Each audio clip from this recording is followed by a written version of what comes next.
नमस्कार दोस्तों। Elon astrology में आप लोग का फिर से एक बार स्वागत है। आज हम लोग जानेंगे जन्म कुंडली में चंद्रमा के प्रभाव। तो जैसा कि आप लोग को पता है कि जन्म कुंडली का प्रथम भाव, ये द्वितीय भाव, तृतीय भाव, चतुर्थ भाव, पंचम भाव, षष्ठम भाव, सप्तम भाव, अष्टम भाव, नवम भाव, दसम भाव, एकादश भाव, ये द्वादश भाव हो गए। तो आज हम जानेंगे चंद्रमा के प्रभाव प्रथम भाव में, चतुर्थ भाव में, सप्तम भाव में, दसम भाव में, द्वितीय भाव और द्वादश भाव में क्या प्रभाव होंगे।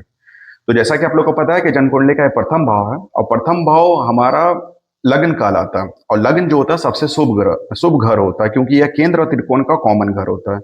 केंद्र घर कौन कौन हो गए? ये प्रथम, चतुर्थ, सप्तम और दसम। और जो त्रिकोण हो गए प्रथम, पंचम और नवम। तो इसलिए लगन जो घर हो गया वो कॉमन घर हो गया। तो यदि पहले ही घर में चंद्रमा हो तो उसके प्रभाव क्या होंगे? तो जैसा कि आप लोग को पता होगा, चंद्रमा जो होता है वो ममता का कारक है, शीतलता का कारक है, कोमलता का कारक है, दयालुता का कारक है, ठंडा, पानी, प्यार, आकर्षक, कला, इमोशंस, जो इमोशंस से रिलेटेड होता है, जिसमें एक शीतलता हो, वो तमाम चीजों का कारक चंद्रमा होता है। तो लगन हमारा व्यक्तित्व होता है, स्वभाव होता है। पहला जो घर होता है लगन होता है, और लगन ही हमारा सब कुछ होता है, व्यक्तित्व, स्वभाव, हर एक चीज। और यदि लगन में ही चंद्रमा आ जाए तो ऐसे जो इंसान होंगे वो काफी ज्यादा दयालु स्वभाव के होंगे, उनके अंदर में इमोशंस बहुत ज्यादा होगा। ठीक है। ऐसे लोग जो होंगे बहुत ही आकर्षक होंगे, देखने में सुंदर होंगे, उनकी जो आंखें होंगी थोड़ी अट्रैक्टिव होगी।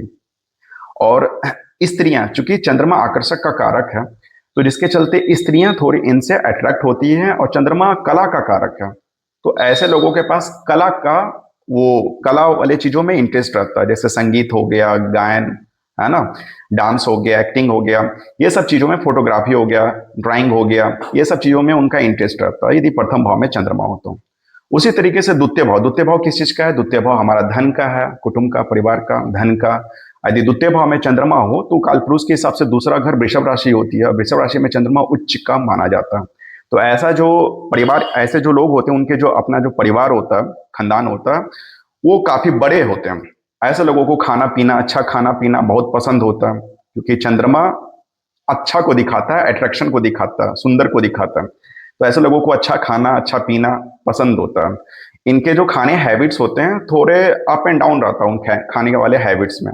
कभी सुबह में खाना, कभी शाम में खाना, क्योंकि चंद्रमा हमेशा क्या करते रहता है, घटते बढ़ते रहता है। तो एक तरह का उसके अंदर में वो नहीं होता, फ्लो नहीं होता, कभी अप एंड डाउन की तरह इनका खाने का सिस्टम होता है। चतुर्थ भाव में चंद्रमा हो तो चतुर्थ भाव हमारे परिवार का होता है। और परिवार में यदि चंद्रमा आ जाए तो ऐसे लोग जो होते हैं अपने परिवार से काफी ज्यादा अटैच होते हैं। इमोशंस होता है इनके परिवार, माँ के प्रति काफी ज्यादा इमोशंस होता है, क्योंकि चतुर्थ भाव माँ का होता है, परिवार का होता है। तो ऐसे लोग काफी अपने परिवार से और माँ के साथ काफी ज्यादा अटैचमेंट इनका रहता है। सप्तम भाव में चंद्रमा हो तो सप्तम भाव किस चीज का होता है? पार्टनरशिप का होता है, बिजनेस का होता है। तो ऐसे में जो जातक या जातिका होते हैं, उनकी जो पत्नी होती है वो काफी ज्यादा देखने में सुंदर होती है, मल्टी टैलेंटेड होती है। और जो लोग होते हैं वो बिजनेस करते हैं फोटोग्राफी में। फोटोग्राफी का बिजनेस हो गया, ड्राइंग का बिजनेस हो गया, या फिर जो पानी चीज से रिलेटेड, वाटर, पानी हो गया, जल जल से रिलेटेड वाली चीजों में उनका बिजनेस रहता है। दसम भाव में यदि चंद्रमा हो तो दसम भाव कार्य क्षेत्र का होता है, समाज का होता है। तो समाज के प्रति ऐसे लोगों का इमोशंस काफी ज्यादा बढ़ जाता है। और समाज में इमोशंस का बढ़ने का मतलब हो गया, ऐसे लोग एनजीओ से जुड़ते हैं, समाज के प्रति कुछ करना होता है उनको। तो ऐसे लोग एनजीओ में देखे गए हैं काम करते हुए। द्वादश भाव में यदि चंद्रमा हो तो द्वादश भाव हानि का होता है, लॉस का होता है। तो चंद्रमा चूंकि मन का कारक होता है, और चंद्रमा यदि द्वादश भाव में बैठ जाए तो मन का हानि, ऐसे लोग ओवर थिंकिंग ज्यादा करते हैं, ऐसे लोगों को सर्दी, खांसी, गले का भी प्रॉब्लम थोड़ा ज्यादा रहता है। यहाँ पे 12वें भाव में चंद्रमा थोड़ा सा निगेटिव होता है। तो आज हम लोगों ने जाना चंद्रमा के प्रभाव प्रथम भाव में, द्वितीय भाव में, चतुर्थ भाव में, सप्तम भाव में और दसम भाव में। आशा है आप लोग को अच्छा लगा।